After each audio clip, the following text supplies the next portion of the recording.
Leviticus part 3 or the end of Leviticus. So, but if we be led by the Spirit, you are not under the law. So, what does that mean? That means we are in the new covenant era. We are under the rule of the Holy Spirit. The Holy Spirit has been released by Jesus Christ, our Savior, our Redeemer, the Son of God, the Lamb of God.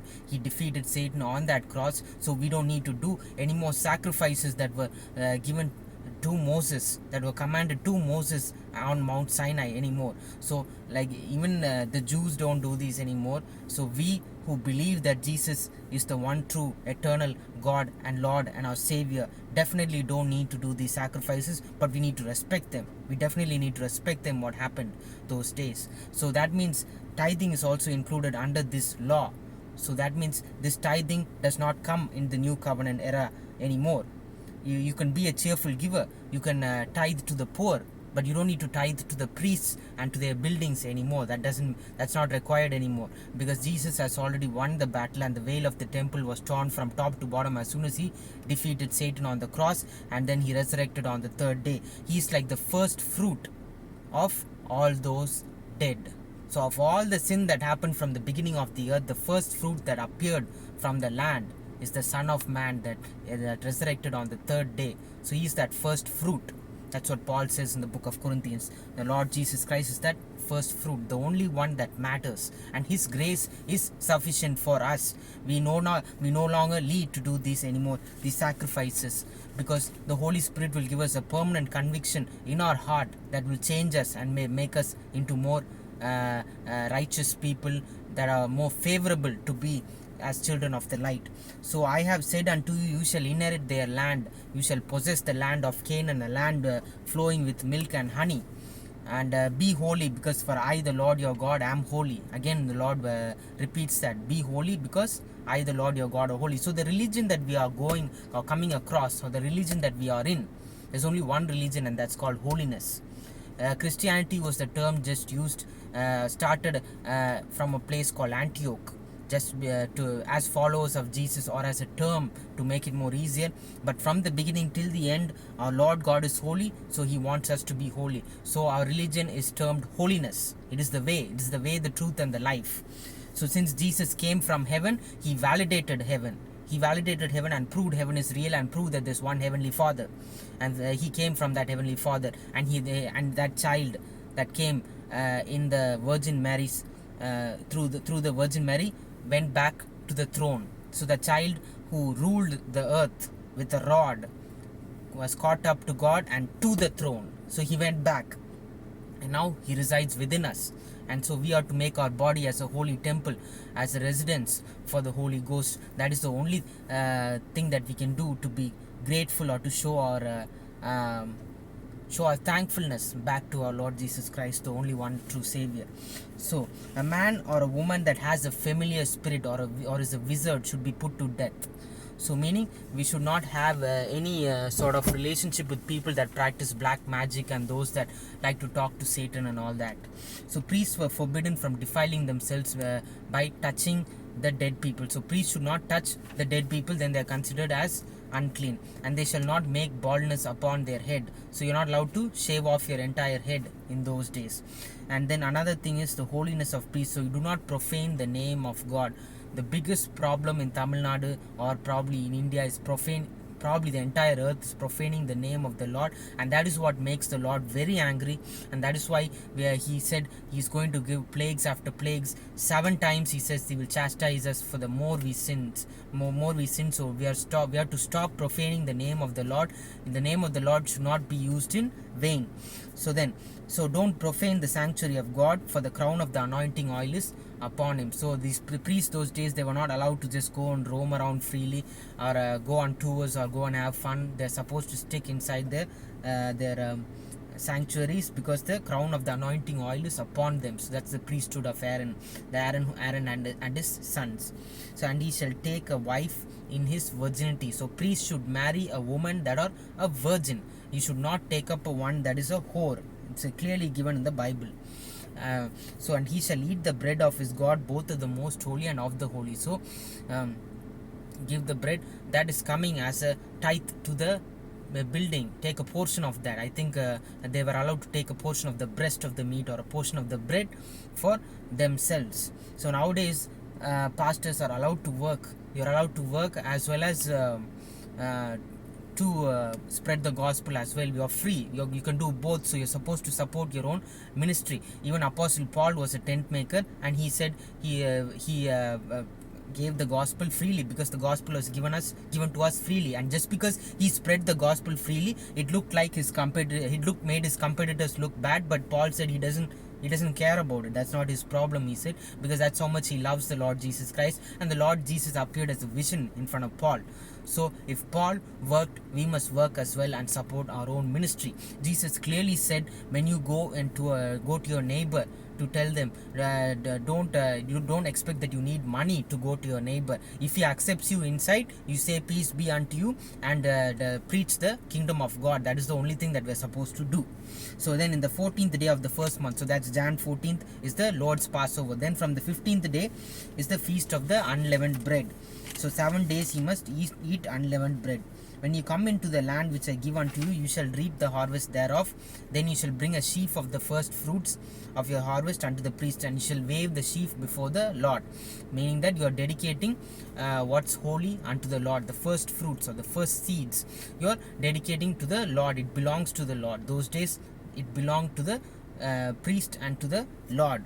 But Jesus then in the new covenant said, giving to the poor is giving to the Lord, and he shall wave the sheaf before the Lord.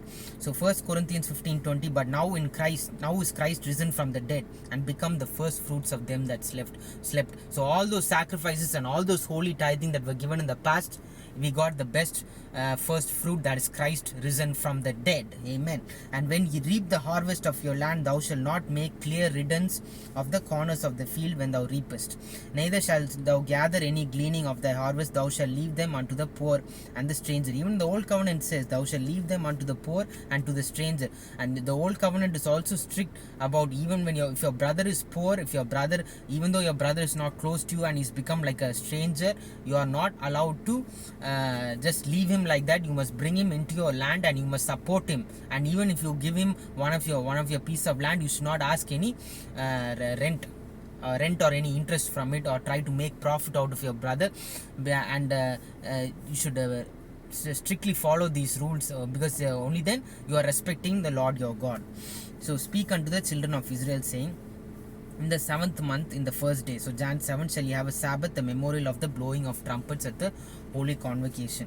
You shall, the only trumpet that's going to be blown is by the Son of Man, Lord Jesus, in the image of Lord Jesus Christ, the visible image of our invisible heavenly Father, when he comes as during the time of rapture. So we don't need to blow the trumpet right now anymore, because Jesus Christ has passed us into the new covenant, and we are under his grace, we are under his wings. So the next time you're going to have to do that listen to that trumpet is from the Lord Jesus Christ and thousands of saints on the right hand of God, when they are coming to judge us. So you shall do no servile work therein, but you shall offer an offering made by fire unto the Lord.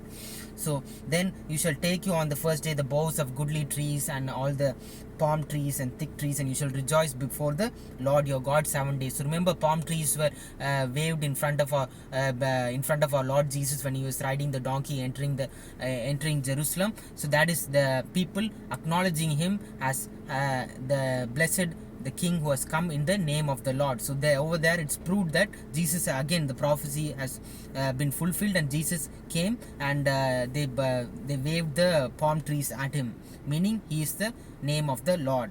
So hallelujah, blessed who has come in the name of the Lord. So that is our Lord Yeshua HaMashiach. So and the Lord spake unto Moses, saying, command the children that they bring unto pure olive oil, that is beaten, for the light to cause continuous the lamps to burn continuously without the veil of the testimony in the tabernacle of the congregation. So whosoever curseth his God shall bear his sin. So if you curse God, you are going to suffer for that, because you have to bear that sin and iniquity.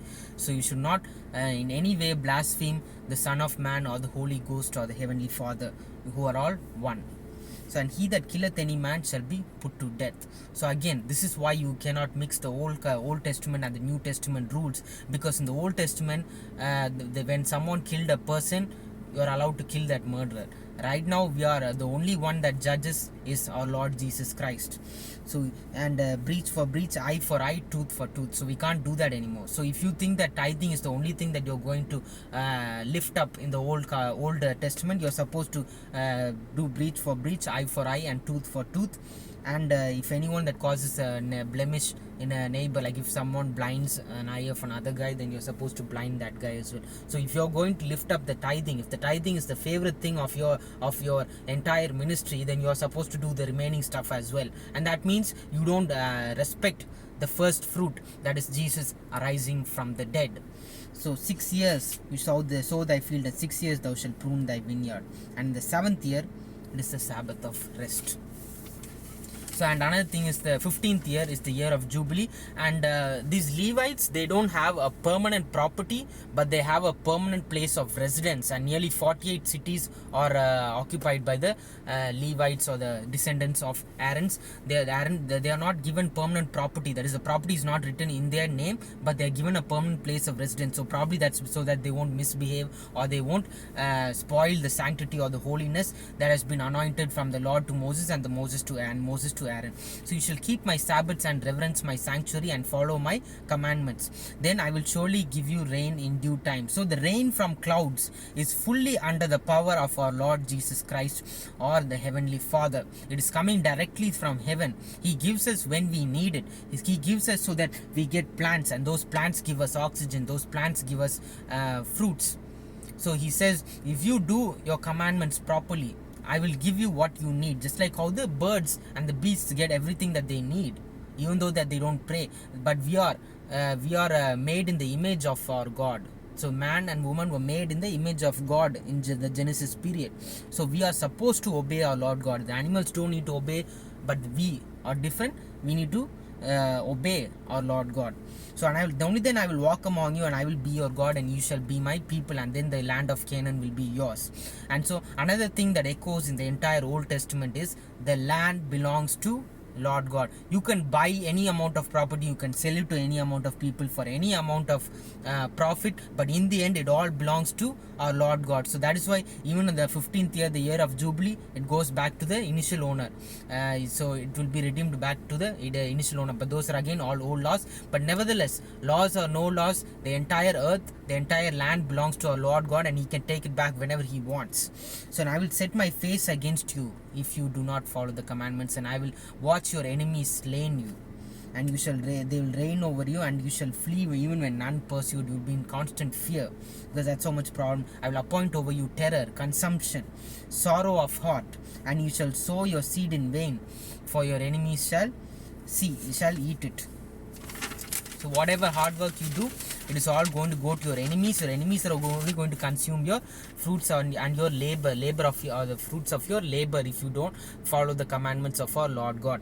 So then 25 verse 23, the land shall not be sold forever, for the land is mine, for you are strangers and sojourners. So we, as the chosen children of Israel, or the children of the light, or whom God has separated from the evil ones, we are strangers on this earth.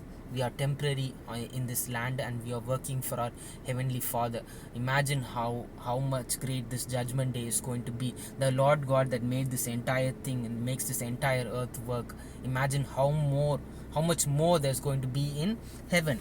So and then 25:38, I am the Lord your God, which brought you forth out of the land of Egypt. So he again reminds you, I am the Lord your God that brought you out of the land of Egypt. So you shall make no idols nor graven image. So when I talk about graven image, many of our people as well are making that mistake. They are painting up a picture of which is supposed to be Jesus, and he's supposed to be white in color, and he's supposed to have long hair and long beard. Jesus never bothered about the way he looked. So if it was important about how Jesus looked in the flesh, his physical appearance, then he would have made an idol about it. Jesus was strictly against these graven images, idolatry, and any standing image. He totally made us focus only on the Heavenly Father in spirit and in truth. He came as Christ from the Heavenly Father, descended down to help us get that into our brain and to give us the grace we need so that we can be with Him forever in heaven. So we are not supposed to bow down to these stones. So the Catholics are making this mistake, the Protestants are making, whatever division you are, we are all making this mistake. Thankfully, I don't do this anymore. I don't allow any image of a fake image of our Lord, which is supposedly or allegedly supposed to be an image of Jesus Christ, be in my house or even the hospital. I take it down whenever it comes. So anyway, and I will break the pride of your power, because then it's like you're calling God as a man. But in Jesus lieth the fullness of the Godhead, not and on the flesh. Inside was the Godhead. The full Godhead was inside Jesus. So we're not supposed to focus on the beard and the white skin and the long hair. So, and I will break the pride of your power. So God will break the pride of whatever pride you have. Doesn't matter how hard it is, He will break it if you do not respect Him. And if you walk contrary unto me and will not hearken unto me, I will bring 7 times more plagues upon you according to your sins. I will also chastise you 7 times for your sins. I will destroy your high places and cut down your images and cast your carcasses upon the carcass of your idols. So whatever idol you have been following, that goes for all of us. He will cast our carcass upon that idol, just like, and to be eaten by the dogs. And you shall perish among the heathen, upon the land of your enemies that eat you up. So only heathen put up images, graven images or pictures, and calls that as God. So Godhead was inside Jesus. We're not to bother about the outside appearance. If you shall confess the iniquity of yourselves and your fathers, and then humble yourself, then I will remember my covenant with Jacob, with Abraham, and with Isaac. So these are the statutes and the laws which the Lord has made between Him and the children of Israel. So it clearly says these are the laws. So but if you are, what did Paul say? If you are led by the Spirit, you are not under the law. So we are free from the law. We don't need to blow the trumpets in holy convocations anymore. We don't need to sacrifice rams and bullocks anymore, because the high priest Lord Jesus Himself from heaven has given His sinless blood on the cross, so that we can, through those who believe through Him, will not perish but have everlasting life. And so again, the last part is about tithing. Only the firstling of the beasts, which are the Lord's firstling, no man shall sanctify it, whether it be a sheep or the Lord's, and you cannot be sold. So what belongs to the Lord, it cannot be sold or redeemed. Every devoted thing which is devoted to the Lord is most holy. So if we devote ourselves to the work of our Lord God, then we are in the path to holiness. It is holy unto the Lord. Concerning the tithe of the herd or of the flock, whatsoever passeth unto the Lord, the tenth shall be holy unto the Lord. So it says these fruits and this meat, the first thing that comes, the first tenth of it belongs to the Lord, and it is holy unto the Lord. Amen. So this ends the book of Leviticus. It was a very difficult book. By the grace of our Lord Jesus Christ, we have completed it, and we are learning more and more every day about how the Bible is a complete circle, and that and how it's just amazing about how what all mysteries are there about God and heaven and the kingdom of God. Amen.